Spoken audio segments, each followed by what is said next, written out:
নাবালিকাকে ধর্ষণের অভিযোগ উঠল প্রতিবেশী যুবকের বিরুদ্ধে। মালদা ইংরেজবাজার থানার এলাকার ঘটনা। থানায় অভিযোগ জানালে ও ঘটনার 1 মাস পরেও কোনো ব্যবস্থা নেয়নি পুলিশ। বাধ্য হয়ে ওই নাবালিকা ও তার পরিবার পুলিশ সুপারের দ্বারস্থ হয়েছেন। নাবালিকার অভিযোগ, বিয়ের প্রতিশ্রুতি দিয়ে প্রতিবেশী এক যুবক তার সাথে শারীরিক সম্পর্ক করে এবং সমস্ত ঘটনার ভিডিও করে রাখে। এরপর ওই ভিডিও দেখিয়ে তাকে বারবার ব্ল্যাকমেল করত, দিনের পর দিন ধর্ষণ করত। এ নিয়ে সে প্রতিবাদ করলে তাকে মারধরও করা হয়। এরপর সমস্ত ঘটনা সে তার পরিবারকে জানায়। ব্যবস্থা নেয়নি পুলিশ। বাধ্য হয়ে পুলিশ সুপারের দ্বারস্থ হয়েছেন। এই ঘটনা জুড়ে শুরু হয়েছে রাজনৈতিক তরজা। বর্তমান সরকারের আমলে পুলিশ কোনো অপরাধীদের বিরুদ্ধে ব্যবস্থা নিচ্ছে না। সেই কারণেই অপরাধীরা একের পর এক ঘটনা ঘটিয়ে যাচ্ছে। যাহা আর কি করে রয়েছে তারই প্রতিচ্ছবি এই ঘটনা বলে দাবি বিজেপি। আইনের পথে চলবে, অভিযুক্তর বিরুদ্ধে ব্যবস্থা নেওয়া হবে। পাল্টা বিজেপির কটাক্ষ তৃণমূলের।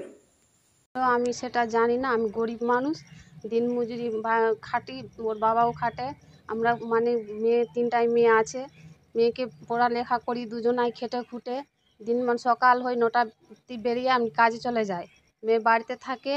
মেয়ে কবে থেকে ছেলে মেসেজ করে করে মেয়েকে বিরক্ত করে।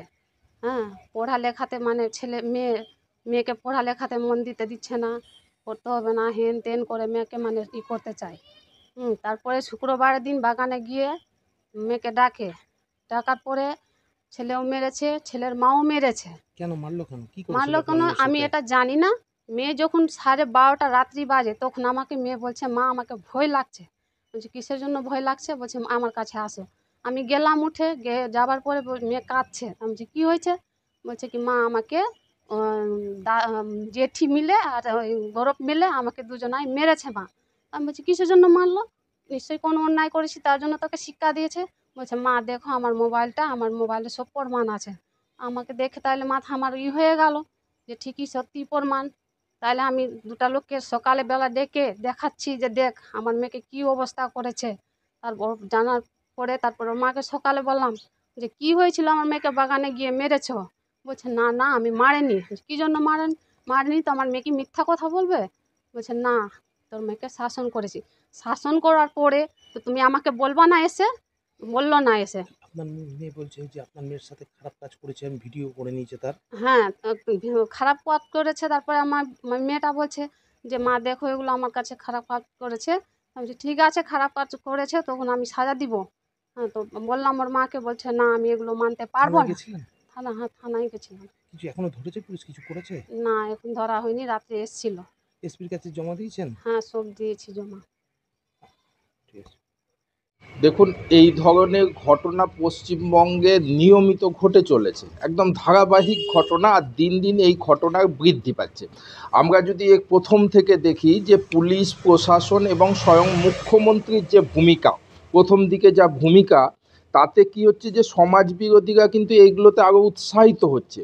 আজকে যে কোনো অপরাধের ক্ষেত্রেই পুলিশের যে ভূমিকা, তাতে সাধারণ মানুষের কাছে একটা স্পষ্টতই হয়ে গেছে যে পুলিশ কিন্তু সমাজ বিরোধীদের পক্ষে। তাদেরকে আড়াল করা, তাদেরকে সুরক্ষা করার কাজে তারা কিন্তু ব্যস্ত।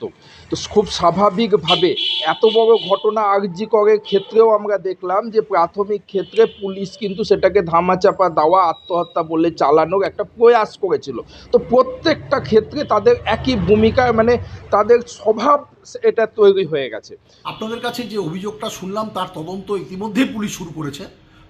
তদন্তর গতিতেই চলবে। যে কোনো বিচারাধীন বিষয়ে এই ব্যাপারে আমাদের স্টেটমেন্ট দেওয়া উচিত না, তা সত্ত্বেও আইনের পথে চলবে বলেই আমরা বাংলায় এটা প্রতিষ্ঠিত আছে।